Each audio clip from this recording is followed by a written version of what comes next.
Hello, everyone. We're back with a video after missing uh, a lot. Missing Clash of Champions review, No Mercy predictions, and No Mercy review. I guess we can go quickly through that. Clash of Champions was the show of good match, bad finish. Yep. Particularly the Sheamus and Cesaro match. Overall, three-star pay-per-view. Yeah. No Mercy was a phenomenal show with a weird match order that kind of hurt the overall presentation. The main event opened, which was weird, but the triple threat between Ambrose, Cena, and Styles was excellent. I would give it 4.5 stars. 4 for me, yeah. Naomi versus Alexa Bliss was a bad match. Nikki Bella versus Carmella was a bad match. Not a great night for the SmackDown women. What else was on this card? Oh yeah, Miz versus Ziggler in what is I believe, I don't remember what I gave Owens versus Zayn at Battleground, but this is at least the first that we've done this show. First 5-star match I've given. This was just, well, maybe not the same type of Matt classic that Taker Sean at WrestleMania 25 was. It was just a really good story, and this is the best match I've ever seen The Miz have. So there's Fantastic. that. I give this match 5 stars. It is definitely a match of the year candidate. Man, this is gonna be a hard match of the year for us to pick. Yeah, we gotta compile a list, and then just it's gonna be tough.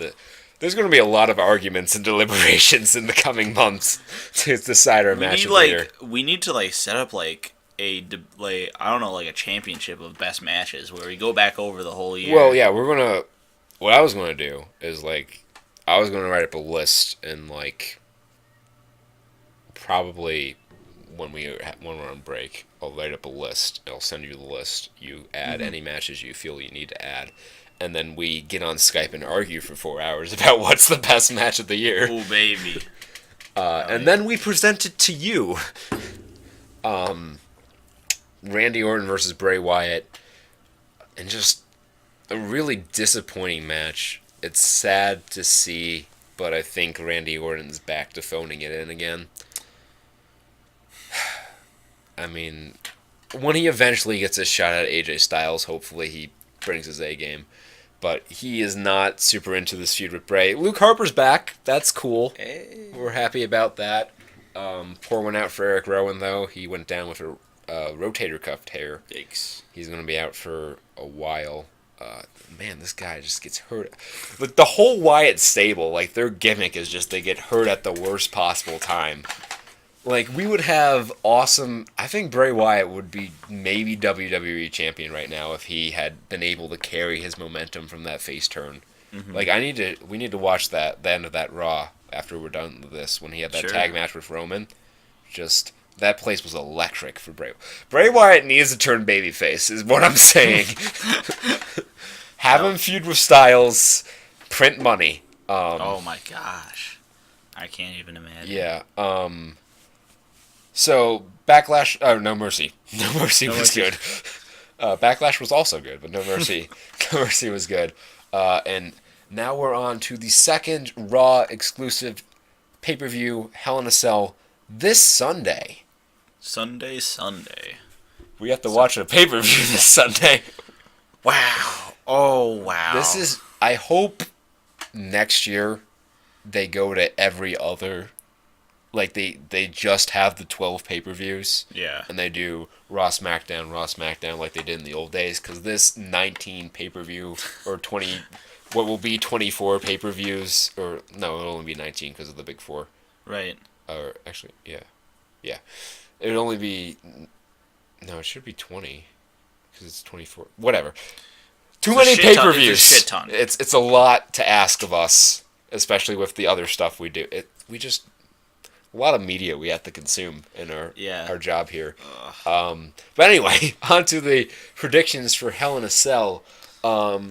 this is the match card so far. We've had our go home show, so probably no matches are going to be added to this, unless they add in some pre-show matches at the end here. But this is the card, as far as we know. So we have T.J. Perkins versus Brian Kendrick for the Cruiserweight Championship. This is an interesting one. When they advertised, they ended up backing out of it, but they advertised a Cruiserweight Championship match between these two on Raw, but it was a non-title match, and Brian Kendrick won. So they're even now, and this is going to be the rubber match.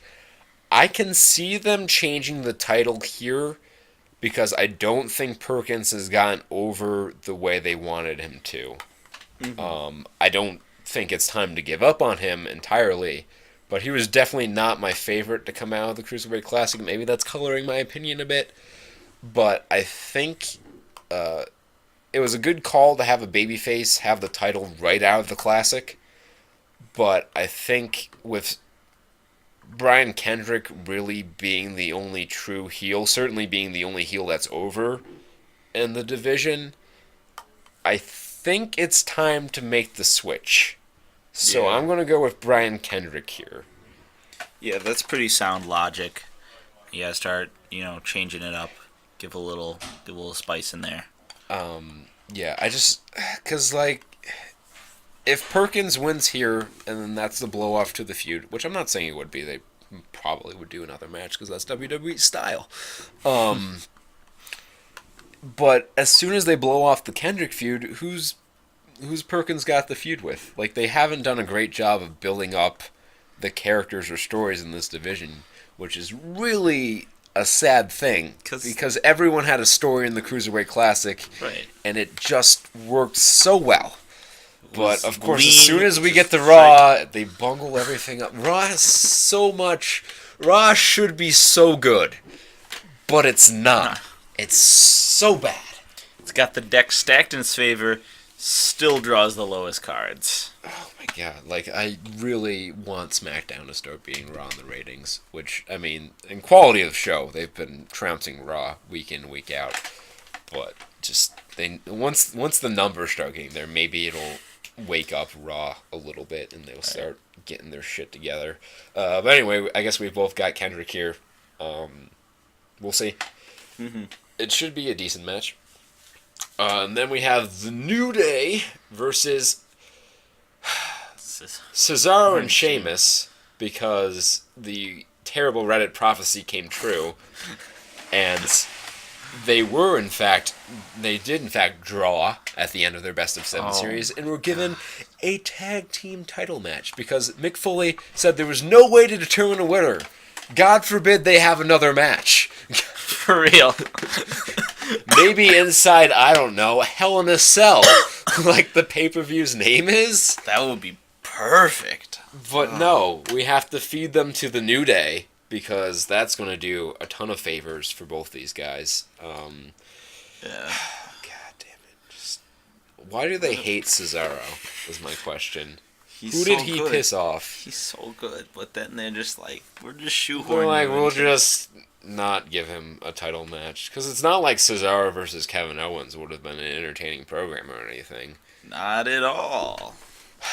So, the New Day are going to win here, because they're breaking Demolition's record, and there's nothing that anyone can say to convince me to the contrary until I actually see them drop the belts.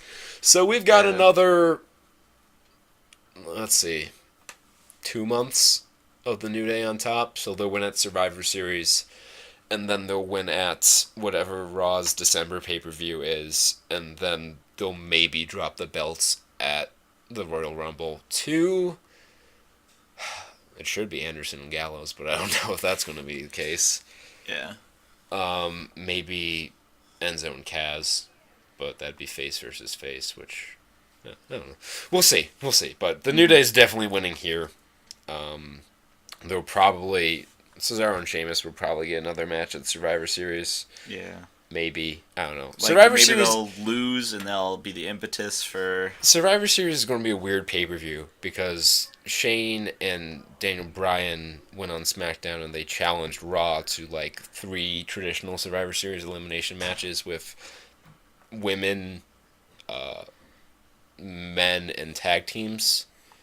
So, like, if they're going with, like, it's our best people, then, the champions are going to be on the Survivor Series teams, and there might not be any title matches. And since they're doing Goldberg versus Brock at Survivor Series, they probably think that's a big enough draw where they can get away with not having a title match. We'll have to see, though. But they'll probably... Cesaro and Sheamus would probably get another match somewhere down the line, but they're going to lose that one, too. Yeah. So, yeah, New Day for me. Are you going to be bold and pick I just against want the New Day? Yeah, I want Cesaro so bad. That'll be. So do I. Like, they could be a good tag team, but Cesaro should not be in the tag team division. He should just be his own guy. be his own man. Give him a singles title. Give him the fucking U.S. Have him feud with not Rusev. Fucking Roman Reigns. Have him feud with Reigns. Oh, could you imagine? Oh, That match happened. I will show you that match too, because that was probably the best match that Reigns had up to that point in his career. of course it was. It was Cesaro. Speaking of Roman Reigns versus Rusev in the first of 3 Hell in a Cell matches on this card. I hate gimmick pay-per-views because they devalue the match that their namesake is. Of Hell in a Cell matches that have happened in the last, 5 years, only Undertaker and Brock and Dean and Seth Rollins felt like they needed a Hell in a Cell match. Right, you really got to live up to it. You just because it's like to end blood feuds. Like, this is the most dangerous match in the company in storyline. I mean, I would argue a TLC match is literally more dangerous because you're falling off of ladders and such. Right, But this one is brutal. It's a brutal match that is needed to end blood feuds like Randy Orton and Undertaker in 2005, and Shawn Michaels and Triple H in 2004, and Undertaker and Mankind in 1998. Just when shit gets too intense, when you shit go gets to the real, cell. you get in a cell. But the heatless Roman Reigns versus Rusev feud does not need a Hell in a Cell match. Oh no, I slammed cake on your wife. Oh yeah. And then shit Babyface. I'm the babyface in this situation. Don't get me wrong, I like Roman, but they do not do him any favors with the way they book him. Of course they don't.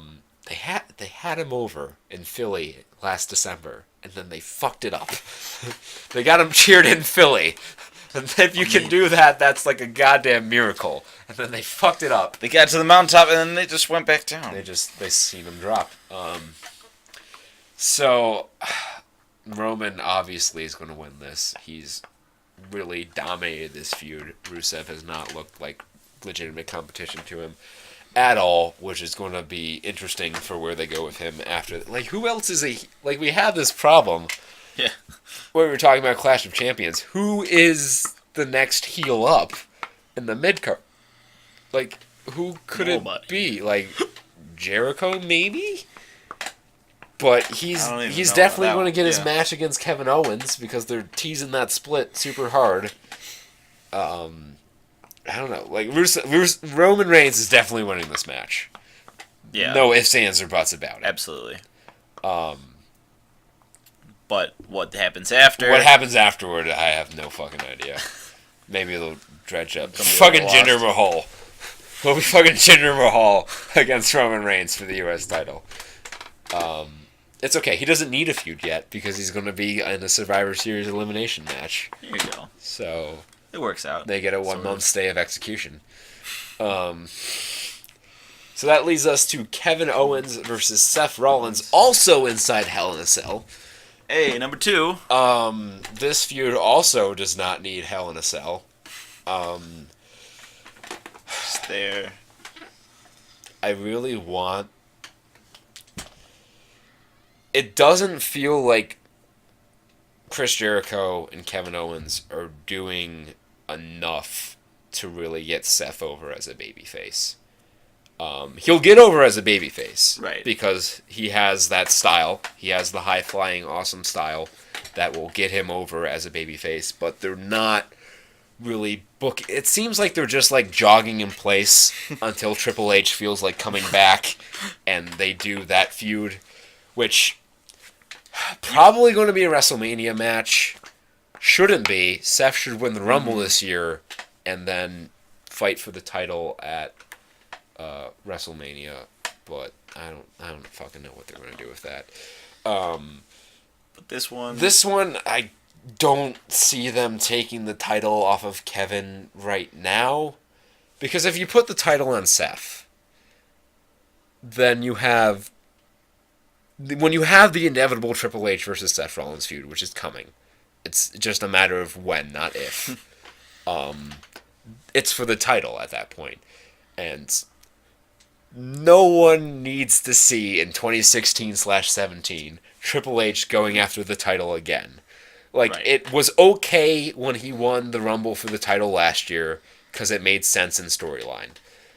But here, that feud doesn't need the title. It can just be its own match. Yeah, it can be its own match. I'm going to go with Kevin Owens here. Seth's going to feud with H.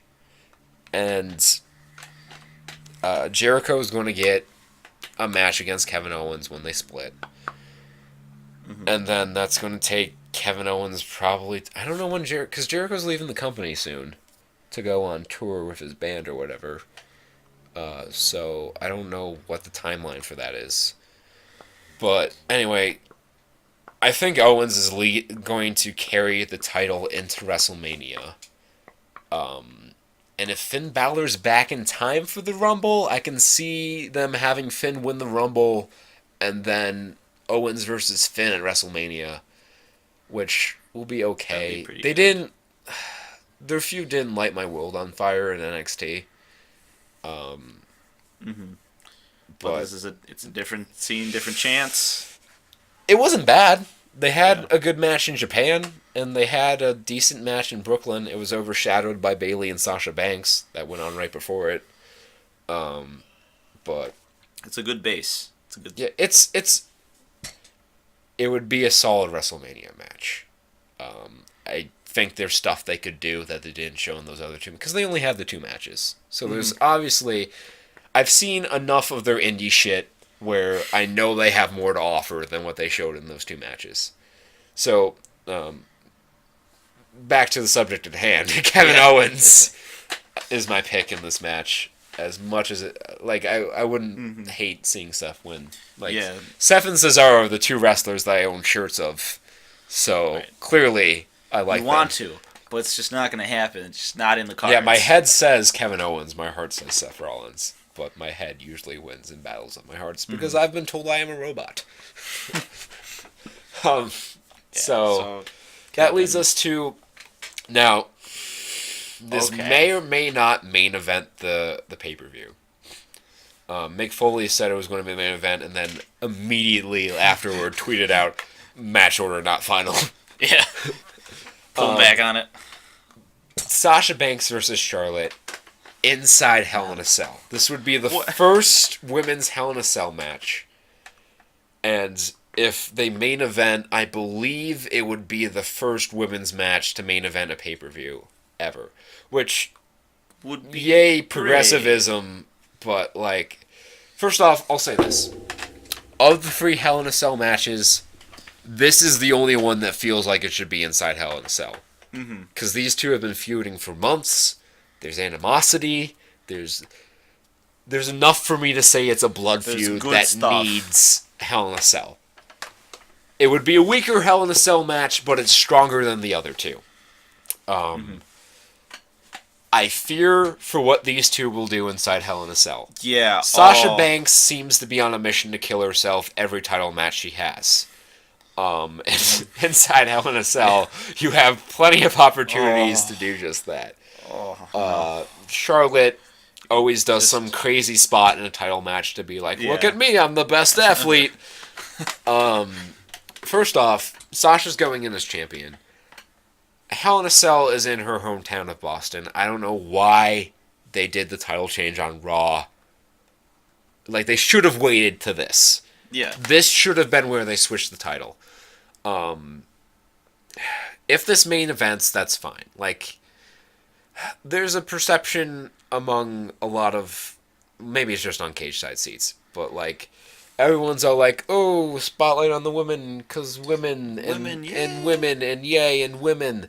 But you gotta consider the matches. You gotta consider the matches. You shouldn't give the women a main event just because they're the women. But right now, the Raw Women's title has the most prestige of any of the other titles. Mm-hmm. The U.S. Championship has kind of like been mired in this muck for ever since John Cena dropped the title to Alberto Del Rio last Hell in a Cell. The Universal Championship is brand new, and no one cares. Right. The Raw Women's Championship definitely has the most prestige. This is definitely... Like, if ever there were an appropriate time for the women to main event a pay-per-view, it would be now. Yeah. So, I would say I hope they get the main event. Will this be the best match on the card? Probably not. Nah. Will be the most appropriate match on the card? Yes. Yes. We do not share the same views on Charlotte's work rate as many others do. Yeah. I've seen a lot of people saying she's like one of the best women wrestlers of all time. Peter hates Charlotte. A passion. I am lukewarm on Charlotte. But Peter's hatred of her kind of seeps into my psyche sometimes. I know. I just think of her as just like a parallelogram trying to fit into a square. She's just not playing into her elements sometimes. I don't know. She can do some really cool moves. Because she was a gymnast she's definitely the most athletic woman on the roster. Mm-hmm. In terms of match psychology and pacing, she's not great. As Peter said, if I judge a match by how much happens per minute, Charlotte is the worst wrestler in my opinion. Yeah. Because she does take a lot of rest breaks. She works very slowly and methodically, which she's a heel and it makes sense, but her offense is not really... explosive. Like, it's not really ground and pound. Like, you look at the Revival. They are a ground and pound sort of team. Charlotte she has a submission finish, but she does not wrestle like Bret Hart did, where, he would work a limb for a match and then slap the submission on, and it would make sense. Like, she'll just throw out her, 6 moves that she likes to get in every match. Yeah. And do her thing. She'll get there. For the prediction for this match, they're not going to do it again. They're not going to take the belt off of Sasha immediately after giving it to her. Yeah. So I'm going to go with Sasha here. I think Dana Brooke versus Bayley will probably be on the card. Maybe that'll be the pre-show match. They should give it to Bayley. That only makes sense. So, going forward, Sasha's gotta turn heel. She's the worst babyface in the company. She does not look comfortable in that role at all. Wait, she's a baby? Yeah. Oh, God. Oh, God. So she has to turn. And it has to be on Bayley. But the tricky thing is, they gotta get that match for WrestleMania. But you can sow the seeds of dissension between the two of them at the Survivor Series match, which I assume they will all be involved in because they do not have enough women for them not to be involved in it. You can sow the seeds of dissension there. You can kind of slow burn... I say slow burn turns and stuff a lot. They never follow through with that. No, they always But if ever there was a time to do a slow burn, it would be this. Turn happens at the December pay-per-view for Raw. You have some sort of interaction at the Royal Rumble. And then bada boom, bada bing, WrestleMania match. Perfect. It would be a great schedule. It's Perfect. not going to happen. Probably not going to happen. but that's what should happen. Anyway, Sasha Banks in this match. So, real Agreed. quick to go over the rundown here. So, probable pre-show match: Bailey versus Dana Brooke. Should be Bailey. Yeah. Should be Bailey. I'll just leave it at that. We have Brian Kendrick over T.J. Perkins. Mm-hmm. New Day over Cesaro and Sheamus. I'm going with Cesaro just because I love him. I'm taking the. You go with your side heart. on there. Yeah. Roman Reigns over Rusev. Mm-hmm. Kevin Owens over Seth. Yeah. And Sasha over Charlotte. Yes. One more prediction. Which one do you think is the most likely to have an injury occur? Oh God. Because this is a pretty dangerous match. There's a good chance something's gonna fuck up. Now, bitter Bret Hart seems to think that Seth Rollins injures a lot of people. I maintain that Finn Balor would have landed correctly had he not stuck his arm out. I'm blaming that injury on Finn Balor. Sue me if you disagree. Okay. The thing with Sting, they shouldn't have tempted fate and gone with the second buckle bomb. I don't know whose idea that was, but they shouldn't have done it. And Sting was 56 years old. That was just a bad idea. Seth is not a dangerous worker. No. Bret Hart can go fuck his bitter old self. Go stand in front of a computer and sell America Online floppy disks. Such a great picture. It's a great picture. So I gotta go with Sasha Banks versus Charlotte. Sasha Banks is probably gonna have to drop the title because she's gonna fucking break her knee doing some sort of weird plancha into the cell.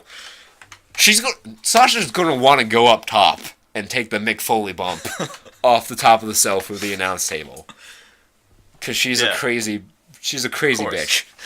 But part of me also says that like they're on the flashy versus like play it safe scale. I feel like they're gonna want to because this is the first one of its kind. I don't know, if they're gonna really want to just have everyone doing crazy If it's the shit. first one of its kind, they're definitely going to go fucking crazy. Because if they get the main event of a pay-per-view, and I don't know that this is the first time women have ever met main event at a pay-per-view. It probably is. Because this is, like, this era of women's wrestling is, like, the most serious it's ever been taken, save, like, one sliver in, like, '04, where Lita and Trish were feuding. Right. Like, this is the most they've ever is now. pushed women's wrestling. So I would assume that this is the first time the women would ever have main evented a pay-per-view. And that being said, they're going to get in their mind, oh, we have to prove that we for sure belong here with the men. Right. So they're going to pull out all the stops and do just such dangerous shit to try to get themselves over. Which they don't need to do. You'll get yourself over better by just having good Quality match psychology. Like, I'll go back to what I said with The Miz versus Dolph Ziggler at No Mercy. Mm-hmm. Not the greatest technical wrestling match I've ever seen, but they told a story.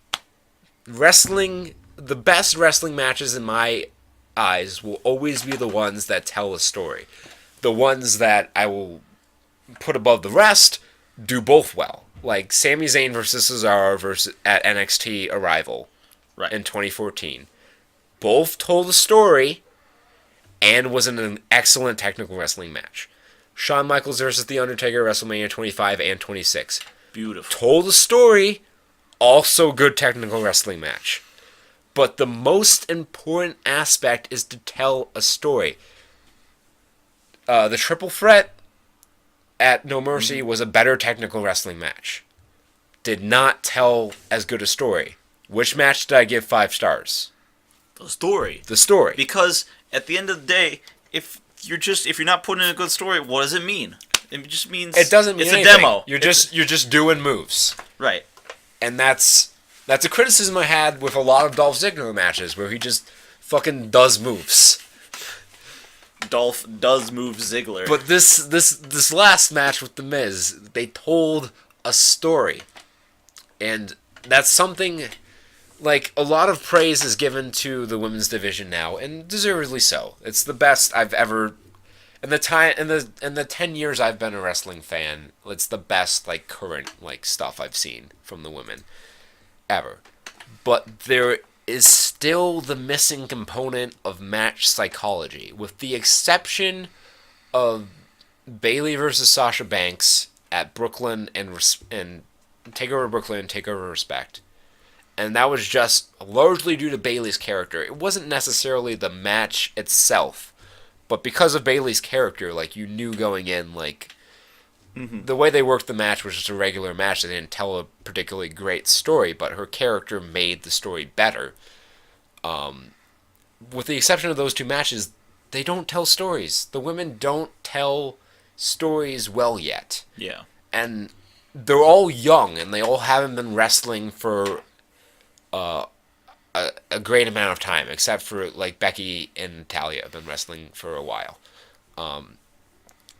So like It's gonna take some time. they'll get better. I have no doubt in my mind that eventually Charlotte will be a great storyteller because of who her dad is. Right.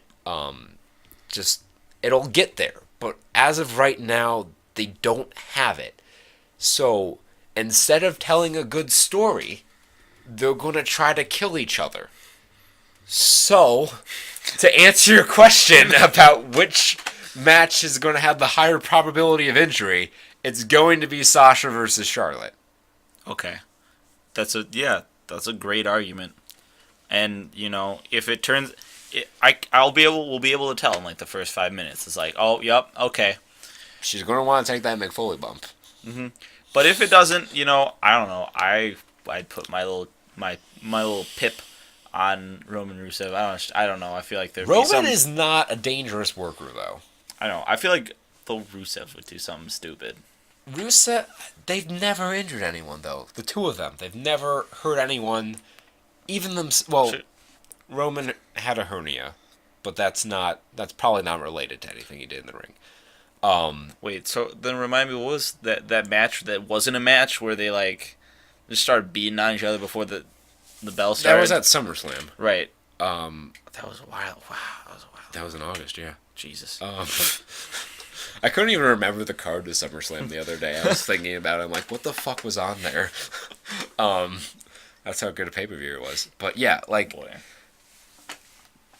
Even like the last Hell in a Cell Roman worked was last year against Bray Wyatt, and like they didn't do anything super dangerous. Like they had a couple table spots and stuff, but like I don't think if an injury is going to happen, it's going to be in the Owens match, Owens Rollins or Banks Charlotte match, unless Cesaro decides to scare us again with another botched tope. Oh god. But anyway, that's our predictions. We kind of got a little off on a sidetrack there. Well, it was an important sidetrack. It was an important sidetrack. So those are our predictions. We will get back to you with the review. We promise in a timely manner. We're gonna go watch some matches now that we said we were going to watch. But namaste and enjoy the pay-per-view.